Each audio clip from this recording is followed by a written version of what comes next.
What is up, everybody? My name is Robbie, and you are watching Geek Level Asian. March 28th came and went. Shattered Grid has officially occurred. It has officially happened. And I just want to warn everybody right now, this video is going to be spoiler heavy. So if you haven't picked up a copy of issue number 25, Boom Studios' Mighty Morphin Power Rangers, then you might not want to watch this video. Because I'm going to talk about everything that happened in the issue from cover to cover. And there is a lot to talk about. So in the weeks leading up to the Shattered Grid event, some artwork was released to give us an idea of what we were about to see in issue number 25. And from this teaser art, if you would, we learn that the Power Rangers Time Force team is going to play a big role in the Shattered Grid event. And so that's where we begin. Issue number 25 starts out with the Power Rangers Time Force team. And what we learn is that the Time Force team is monitoring different dimensions where all of the Power Rangers exist. And what they're noticing is a dimensional rift cut in the sky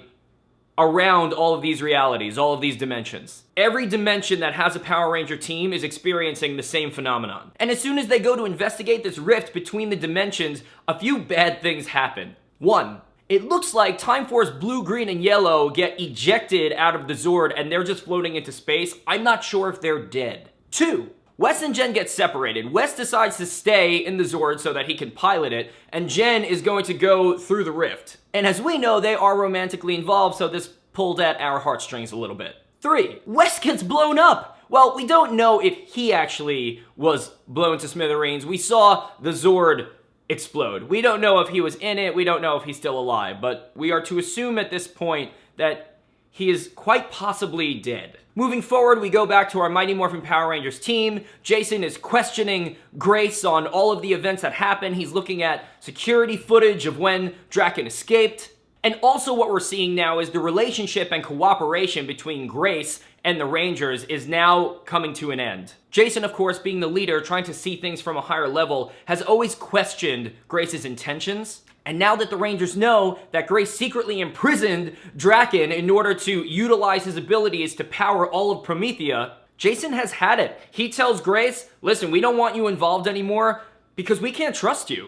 Now Grace reluctantly obliges, of course, because what is she gonna do? But then divulges information again, information that would have been useful earlier. Drakon took his morpher with him. And as a result of all of the events that have occurred in the past few issues, some of the Rangers are questioning whether Saba was ever on their side or not. But Billy and Tommy specifically believe that Saba acted out of impulse, then questioned whether he is a good guy or not. And that's because Saba saved Billy and Tommy. He saved their lives. And so while all of this is going on, Drakon seeks out Ninjor to reconnect his morpher to the Morphin Grid. And this scene gives us an idea, other than Drakon being an amazing warrior, of how he rose to power in his own reality. This is where we get to see how manipulative Drakon is. He lies to Ninjor, says we're friends in the future, and you've helped me do this before. But I think that the most interesting part about this scene is that while Ninjor is repairing Drakon's morpher to the Morphin Grid, he recognizes that it doesn't look like his work. He comments on how the work looks like it was done very poorly.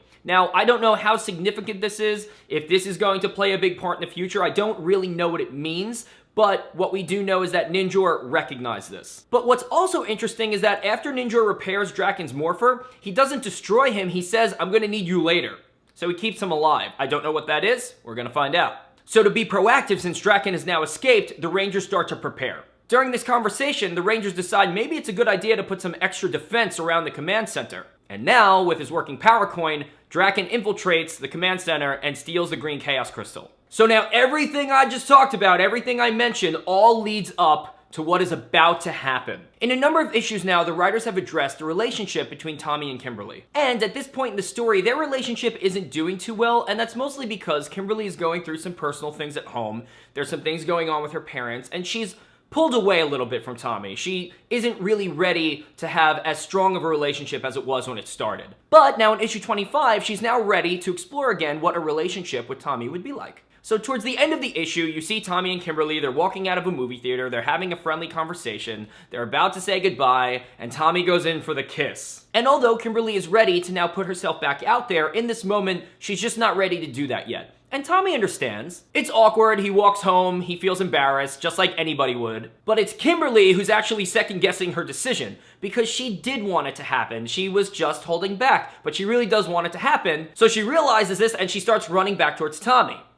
Now we cut to Tommy walking home. He's walking home and his mind is on what just happened. Oh, maybe I rushed things, maybe I shouldn't have done that. And then something happened that I know I did not expect, and I don't think anybody expected this. Drakon jumps Tommy in an alleyway and stabs him with Saba through the back. Kimberly, again, originally turned around and was running after Tommy because she did want to kiss him and now sees him lying on the floor after Drakon has just stabbed him. She morphs right away, but Drakon is not intimidated. Kimberly and Drakon are about to fight, and then out of nowhere, Jen, Time Force Pink, shows up and is blasting away and shooting at Drakon. Kimberly is super confused at this point because there's another Pink Ranger standing next to her. She's never seen her before, but they're in the middle of a battle, so she doesn't really have time to think about it. And Drakon ends up escaping using the green Chaos Crystal. So let's go back and think about what just happened. Drakon stabbed Tommy through the back with Saba. Oh, and also charged the green Chaos Crystal with Tommy's powers. Time Force Pink, Jen, has just shown up. So different dimensions are now coming together. And Kimberly is watching the person that she loves die in front of her eyes. And the issue ends with her holding Tommy in her arms, trying to call the other Rangers on her communicator, and begging Tommy not to die. Now this creates many questions. And I've been thinking about this for a little while now. I don't think, I could be wrong, but I don't believe that the storyline that we're following in the Boom Studios Mighty Morphin Power Rangers comics, I don't think that this reality is the same reality of the television show. And there's a few reasons. I used to think that these were side missions. These are things that happened in between the episodes that we saw. But there are so many major events that are occurring, like the Black Dragon showing up, and the command center getting destroyed, and Grace being a ranger when she was younger. All of these things are major events. And I don't think that they were supposed to exist, or that they are supposed to exist in the same reality as the television show that we all know and love. I could absolutely be wrong. I just don't know. So that's it, everybody. Shattered Grid has officially occurred. I know that a lot of you were very excited for this issue to come out, and I would love to know what your thoughts were about it. Thank you again to everyone who submitted a Morph the World video in celebration of Shattered Grid and the 25th year anniversary. If you haven't watched the Morph the World video, definitely check it out. And of course, if you like this video and you want to see more videos like it, don't forget to subscribe to my channel. You can go follow me on social media. I'm on Facebook, Instagram, Twitter, Snapchat. Just search for Geek Level Asian. And I can't wait to see what all of you have to say about Shattered Grid down in the comments. Ladies and gentlemen, I will see you later. May the power protect you.